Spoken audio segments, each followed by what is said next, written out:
China Bharat के 4 राज्यों से लगा हुआ है, जिसमें लद्दाख है, उत्तरांचल या उत्तराखंड दोनों कह सकते हो, इसके दोनों ही नाम थे, पहले अब चेंज बदल दिया गया है। सिक्किम का थोड़ा सा पोर्शन है ये, और साथ में अरुणाचल प्रदेश। अरुणाचल प्रदेश को वर्तमान में हम भले ही अरुणाचल प्रदेश कहते हो, इसका पहले नाम था नेफा। ये नाम आप कई दफा सुनोगे, नेफा नाम था इसका। इसको जैसे इंग्लिश में बोलेंगे नॉर्थ ईस्ट फ्रंटियर एजेंसी, ये था नेफा, नॉर्थ ईस्ट फ्रंटियर एजेंसी, यानी नॉर्थ उत्तरी भारत का, उत्तरी पूर्वी भारत का जो हिस्सा था, इसको नॉर्थ ईस्ट फ्रंटियर एजेंसी कहते थे, नेफा। यही अरुणाचल प्रदेश का पुराना नाम था। इसको बाद में जब भारत में मिलाया गया तब नाम क्या हो गया था, अरुणाचल प्रदेश। नहीं तो पहले इसको नेफा ही बोला जाता था, north east frontier agency. China की पॉलिसी थी समय के साथ धीरे धीरे अपना क्षेत्र में वृद्धि करना। तो चाइना ने अपनी सेना नेफा में पेट्रोलिंग के लिए घुसा दी, और चाइना ने अपनी कुछ सेना पेट्रोलिंग के लिए लद्दाख के क्षेत्र में, जो अक्साई चीन का क्षेत्र है, यहाँ पे एंट्री करवा दी। इसके साथ भारत और चाइना के बीच में अब आ जाती फाइनली युद्ध की शुरुआत, कि चाइना ने अपनी सेना अरुणाचल प्रदेश में पेट्रोलिंग के लिए अंदर तक घुसा दी। भारतीय सीमा क्षेत्र में अंदर तक सेना आ गई थी चाइना की, और चाइना की दूसरी तरफ का हिस्सा भारत का जो लद्दाख का क्षेत्र है, वहाँ भी अक्साई चीन में चाइना ने अपनी सेना घुसा दी थी पेट्रोलिंग के लिए। जब भारतीय सैनिकों को ये बात चली कि चाइना की सेना भारतीय क्षेत्र में आके हलचल कर रही है, इसी वजह से भारतीय मुख्यालय को सूचना दी गई, पुलिस सेना मुख्यालय को, और सेना मुख्यालय ने कहा दिया कि भारतीय सेना से कि आप भी वहाँ पेट्रोलिंग कीजिए। तो कंटिन्यू पेट्रोलिंग की बात आगे बढ़ गई। ये देख लीजिए, ये अक्साई चीन पे चाइना ने अपनी सेना एंट्री कर दी, और नॉर्थ ईस्ट फ्रंटियर एजेंसी यानी नेफा, इसको आप नेफा भी कह सकते हो शॉर्ट में, इसमें चाइना ने अपनी सेना को पेट्रोलिंग के लिए अंदर घुसा दिया। अब धीरे धीरे बात आगे बढ़ती रही, तो भारतीय सेना ने भी अपनी सेना को बोल दिया कि आप भी जाइए और जाके चाइना की सेना को धक्का मार के उस तरफ निकाल दीजिए। पहले के टाइम पे सेना को ये ऑर्डर नहीं थे आज के हिसाब से कि अगर कोई आपकी तरफ सामने से आ रहा है और भारतीय सीमा में प्रवेश करेगा तो सीधा गोली मार दो ना। पहले ये था कि जब तक सामने वाला गोली नहीं चला दे तब तक तुम्हें गोली नहीं चलानी। तो बताओ कि सेना तो वैसे अपने आप को कमजोर महसूस करती थी जब ऊपर से ऑर्डर ही नहीं आते। तो यहाँ पे भी भारतीय सेना को यही ऑर्डर दिया गया था कि आप जाइए और चाइना की जो सेना भारत में एंट्री की है, घुसी है, उस सेना को धक्का मार के उस तरफ निकाल दीजिए। तो भारतीय सैनिक जाते। आज भी देखा होगा भारत और चाइना के सैनिकों के बीच झड़प बहुत होती है, हाथों को लेके घूसे, मुक्के, लापे, चांटे ये सब चढ़ा देते हैं। कंटिन्यू चाइना ने 1962 के युद्ध में अक्साई चीन ये वाला क्षेत्र यहाँ सेना घुसा दी। अक्साई चीन का जो क्षेत्र है ये लगभग स्विट्जरलैंड के बराबर है। अब इसको और देश जैसे घाना वाना का भी नाम भी दे सकते थे, परंतु ये ठंडा क्षेत्र है और स्विट्जरलैंड भी ठंडा क्षेत्र है, तो उसके बराबर का। आप सोचकर देखिए कि एक बहुत बड़ा क्षेत्र पीओके में पाकिस्तान ने हमारा दाब रखा है, काफ़ी बड़ा, जो स्विट्जरलैंड के बराबर क्षेत्र हमने किसको दे रखा है, चाइना को। तो ये चाइना ने अपनी बाउंड्री बना ली और यहाँ पे एक सीमा बना दी, LAC, लाइन एक्चुअल कंट्रोल। इसी वजह से भारतीय सेना के बीच में और चाइना सेना के बीच में द्वेष बढ़ गया। जब बार बार हाथों से हाथापाई होती थी तो चाइना की सेना जो सेना है पहली तरफ खिसक गई, फिर जब भारतीय सैनिक वापस आए तो दोबारा से फिर पुनः आगे। इन चाइना वालों की आदत है, सामने वाले को उकसा देते हैं और फिर कहते हैं कि भारत ने हमारे ऊपर आक्रमण किया था। ये कभी भी ये नहीं कहता कि मैंने भारत के ऊपर आक्रमण किया था, ये जानबूझ के पहले उकसा देते हैं।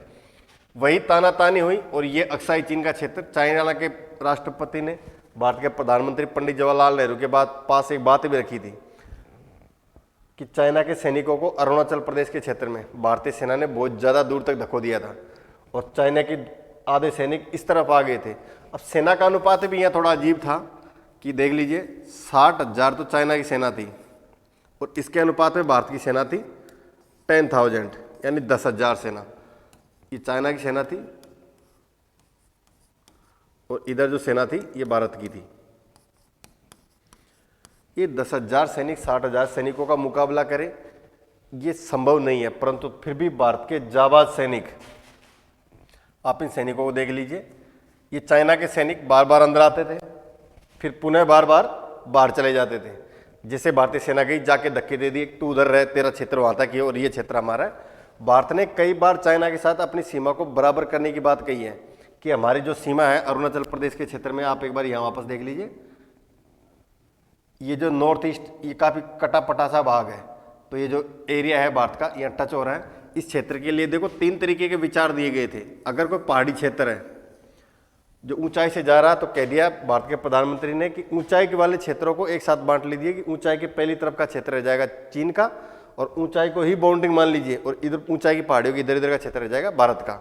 या फिर आप एक दूसरा रास्ता अपना लीजिए, सिर्फ नदियों को ले लीजिए, कि जैसे नदी है, नदी के उस तरफ कोई काफ़ी सारी नदियाँ हैं हिमालय में, छोटी मोटी खूब सारी, तो उन नदियों के लिए कह दिया कि या तो उधर का क्षेत्र चाइना का रह जाएगा, इधर का क्षेत्र हमारा। या फिर कोई मैदानी भाग ले लीजिए कि इस मैदानी क्षेत्र के उस तरफ चाइना रह जाएगा, इस तरफ हम। लेकिन चाइना किसी भी पद्धति पर राजी नहीं था, ना तो वो पहाड़ों से सीमा बांटना चाहता था, ना इससे, तो सीमा का सीमांकन तो था ही नहीं। कभी भारतीय सीमा में घुस जाएगा, फिर धक्का मारेंगे, फिर बाहर निकल जाएगा, और इसी वजह से सेना में कंटिन्यू द्वेष और गुस्से की भावना बढ़ चुकी थी। ये देख लीजिए, चाइनीज सैनिक रहते तो बहुत छोटे छोटे टमाटर टाइप के, अगर भारतीय सैनिक इनके रख दे एकदम मुक्का घुमा के, तो कुछ नहीं बचेगा इनका, तरबूज बन जाएगा। और पहले के टाइम पे देखो बंदूकों में सामान्य नली तो आती ही थी, और ये ज़्यादा टाइम तक फायर नहीं कर पाती थी। जैसे चलेगी कंटिन्यू, बार बार 2-3 बार गोली चलाए, तो इसकी जो गोली चलेगी नाड़ होती थी वो गर्म आ जाती थी। तो लास्ट में सैनिक, आपने कई फिल्मों में भी देखे होंगे, इसके नीचे से एक चाकू निकाल के और बस उसी चाकू से वार करते थे। तो सेम टू सेम चाइना ने ऐसे किया लास्ट में, भारतीय सैनिकों ने भी इनके साथ यही दुर्व्यवहार किया। ये देखिए, सेना चाइना की सेना का सामना करेगी कैसे। बैग देख लीजिए आप, बचपन में पढ़ने जाते थे वैसे बैग है। ये सारी आपदा झेलने के बाद वही 10,000 सैनिक इन 60,000 सैनिकों का सामना किए, बड़ी बहादुरी और जाबाजी से लड़े थे। एक आप देख लीजिए, चाइना के लोग हमारे लगभग कंधे तक ही आते हैं, तो एक सैनिक ने एक साथ 3-3, 4-4 को धक्कों के पहली तरफ काट दिया, उठा के। एक सैनिक 5 को धक्कोने लग जाता था, ये इस तरफ धक्कोते थे, वो उस तरफ, और कंटिन्यू ऐसे ही चलता रहा। चाइना के सैनिकों के कईयों के मुंह छिल गए, कईयों के क्या छिल गए। तो इस वजह से इन्होंने गोला बारूद दाग दिया, तो भारतीय सेना पर इन्होंने आक्रमण किया। और भारतीय सेना पहले से प्रतिबंधित थी कि आप हथियार नहीं उठाओगे, हथियार नहीं चलाओगे, सिर्फ धक्का मुक्की करोगे। सेना ने यहाँ सेना मुख्यालय को फ़ोन लगवाया, बात करी, तब भी सेना मुख्यालय ने कह दिया कि आप, अब भारतीय सेना अभी चाइनीज सेना से लड़ने के लिए तैयार नहीं है। ये सिर्फ विचार था, बाकी सेना से पूछा जाए तो सेना तो तुरंत लड़ने के लिए तैयार थी। एक सैनिक ऐसा था जो सिख रेजिमेंट थी, सिख रेजिमेंट के सैनिक एक ही बार में 10 सैनिकों को मार दे चाइना वालों को, परंतु इजाज़त नहीं थी। और सेना नियमों पे ही चलती है तुरंत, ऐसे नहीं कि अपने हिसाब से किसी को ठोंक दिया। ये देख लीजिए, पूरे प्लान के साथ, इतनी ठंड में भी इसकी टोपी में देख लीजिए आप छेद था, परंतु फिर भी देश के लिए दिन रात लड़ने को तैयार थी और बैक हटने को तैयार नहीं थे। लेकिन भारत का सेना मुख्यालय चाहता था कि सैनिक पीछे हट जाए, पर नहीं हट पाए, और कंटिन्यू। देखो इसका ये जो नोक है, आज के ज़माने में ऐसा नहीं है। आज के ज़माने में नीचे की तरफ आता है, पहले ही ऊपर की तरफ आता था जिसमें गोलियां रहती थी, और जस्ट इसके यहाँ नीचे की तरफ रहता था चाकू। जब ये गन चलती चलती काम छोड़ देती थी, तो लास्ट में चाकू से ही काम चलाते थे। भारतीय सेना को पीछे हटाया गया, तो चाइना ने अपनी शर्त रख दी कि आप अरुणाचल प्रदेश से हम अपनी सेना हटा लेंगे अगर आप अक्साई चीन में हंगामा ना करें, और भारत, या फिर आप अक्साई चीन से हम सेना हटा लेंगे अगर आप नेफा में, यानी नॉर्थ ईस्ट फ्रंटियर एजेंसी, यानी अरुणाचल प्रदेश में आप अगर हमारे ऊपर धक्का मुक्की ना करें। दोनों ही कंडीशन में हमको या तो अरुणाचल प्रदेश खोना था या फिर अक्साई चीन खोना था। तो भारत ने अरुणाचल प्रदेश से इनको बाहर निकलवाया, तो इधर से इन्होंने अक्साई चीन दाब लिया पूरा। इस पूरी कंडीशन में भारत के 1400 सैनिक शहीद हुए थे लगभग, जो बड़ी जाबाजी के साथ लड़े थे 10,000 में से। और कई सारे सैनिक, जैसे 1,000 सैनिक लापता हो गए, कई जख्मी हो गए, कई घायल हो गए। और इसी के मुकाबले चाइना के भी 750 सैनिक शहीद हो गए। काफ़ी सारे सैनिक झड़प से शहीद हुए, काफ़ी चाइना ने गोला बारूद दाग दिया। भारत के पास गोला बारूद नहीं था। भारतीय सेना ने भारतीय मुख्यालय को फ़ोन भी किया था कि हमें MMT गन चाहिए, जो गन मशीन वाली होती है और जो धड़ाधड़ चलती है कंटिन्यू। अब इनके पास वही थी, जैसे ये इसमें गोलियां भरी, चलाई, फिर दोबारा से नहीं उठाओ, फिर लगाओ, फिर चलाओ। और जो मशीन गन होती है वो गड़गड़ तेज स्पीड में चलती है, तो ज़्यादा मारती है। तो इस वजह से भारतीय सैनिक ज़्यादा मर गए थे। और मुकाबला आपको पता ही है, इनके जो सैनिक थे, भारतीय सैनिक थे, वो तो थे 10,000 और चाइना थी 60,000। वैसे भी इनका मुकाबला करना मुश्किल था, फिर भी भारत के सैनिकों को देखिए, इन जाबाज सैनिकों को, जिन्होंने डट के चाइना का मुकाबला किया। और लड़ाई में ज़्यादा कहीं पीछे नहीं रहे, पर फिर भी लोगों के नज़रों से, अखबार की नज़रों से, वर्ल्ड परिप्रेक्ष्य से हम देखें तो भारतीय सेना कहीं ना कहीं ये युद्ध हारी थी। और ये युद्ध हारने के बाद भारत को अपना अक्साई चीन क्षेत्र, ये अक्साई क्षेत्र देख लीजिए, बाउंड्री जो आज भी भारत की दाब रखी है और ये स्विट्जरलैंड के बराबर है। ये अक्साई चीन किसी टाइम पे भारत का हुआ करता था। इधर ये पीओके का पोर्शन है, पाक ऑक्यूपाइड कश्मीर, पाक अधिकृत कश्मीर। एक तरीके से हिमालय के दोनों तरफ के हिस्से तो किसने दाब रखे, एक पाकिस्तान ने, एक चाइना ने। और इस तरह पूर्णतया भारत ये युद्ध हार गया था और अपना अक्साई चीन क्षेत्र गंवा चुका था। आज भी अक्साई चीन क्षेत्र भारत का खो रखा भारत ने। और आप आगे देख लीजिए सैनिकों के ये सामान्य पोजीशन में रहने के बाद भी ये देखिए सिख रेजिमेंट के सैनिक भारतीय सैनिकों को निर्देश दे रहे हैं कि कैसे आपको युद्ध लड़ना है, कैसे नहीं लड़ना। सामान्य वर्दी, सामान्य बंदूकों के साथ भी सैनिकों ने पूर्ण जाबाजी के साथ सामना किया था चाइना की सेना का। आप एक बार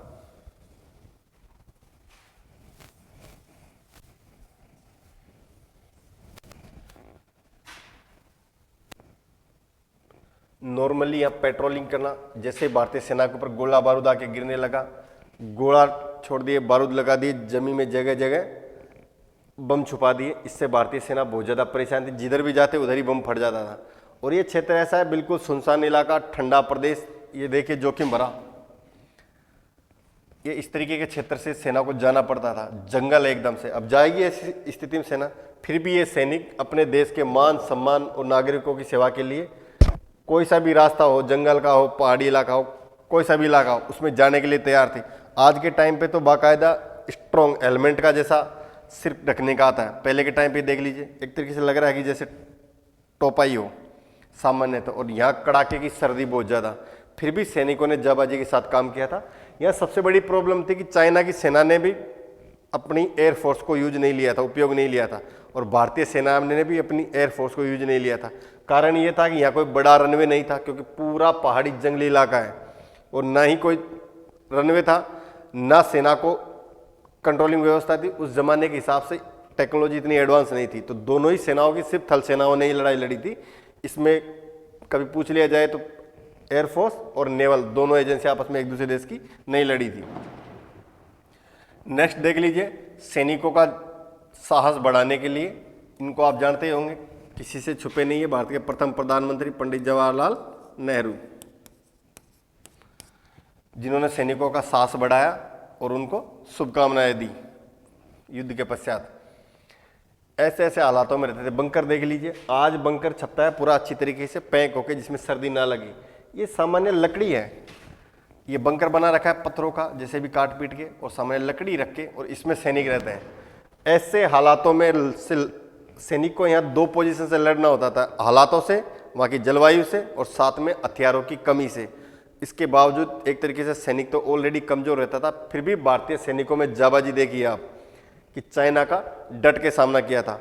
जैसे ये युद्ध हार गए थे तो पूरा का पूरा भंडा फूट गया था पंडित जवाहरलाल नेहरू के ऊपर, कि ये राजनीति में अय्यासी करने में माहिर थे, इधर उधर घूमने में माहिर थे। सेना पर इन्होंने ध्यान नहीं दिया, ना ये हथियार बढ़ाए, और पंडित जवाहरलाल नेहरू ने यह भंडा फोड़ कर दिया वीपी मेनन के ऊपर।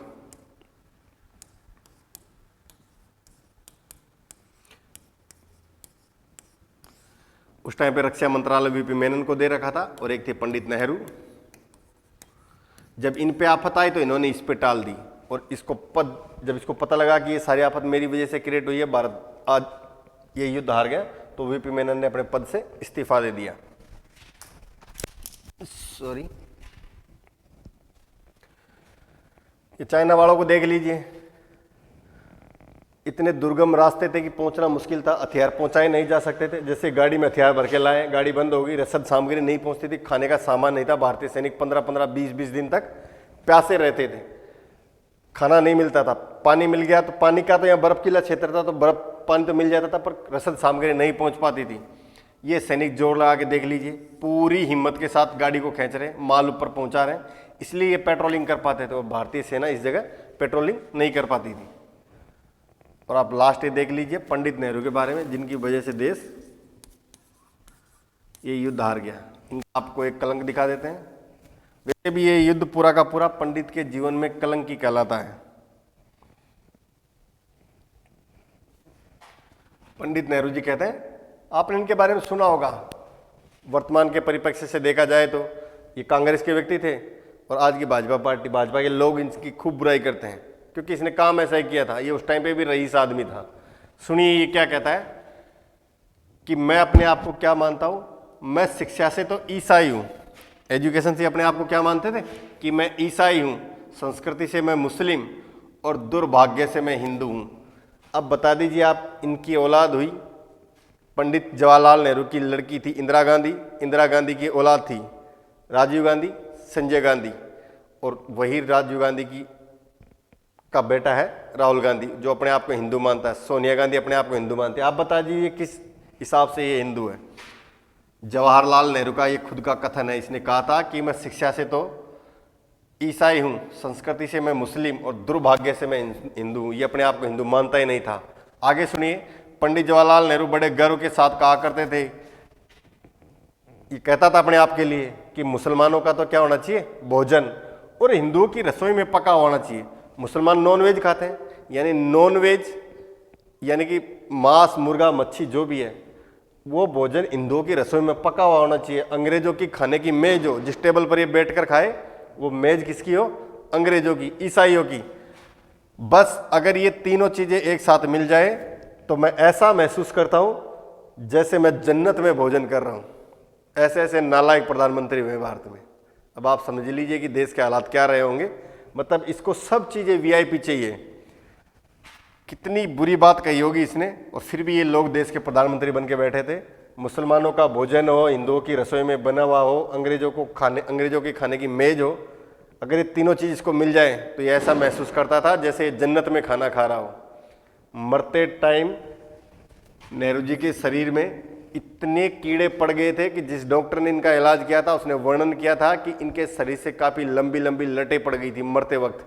तो जैसा कर्म करोगे वैसा तो आप भरोगे ही। इसी के साथ फाइनली हम ये कह सकते हैं कि भारतीय सेना इस युद्ध में पराजय तो हुई थी, परंतु साहस इतना जागृत हो गया था कि आम नागरिक भी तैयार हो गया था देश युद्ध लड़ने के लिए कि मैं भी जाऊं सेना में, मुझे भी भेजो सेना में। इसी तरीके से फाइनली ये युद्ध खत्म हो गया। अब नेक्स्ट क्लास में हम पढ़ेंगे 1971 का युद्ध, भारत और पाकिस्तान का। एक 1965 की लड़ाई है। इन दोनों युद्धों को हम एक साथ पढ़ेंगे। इसी के साथ जय हिंद, जय भारत।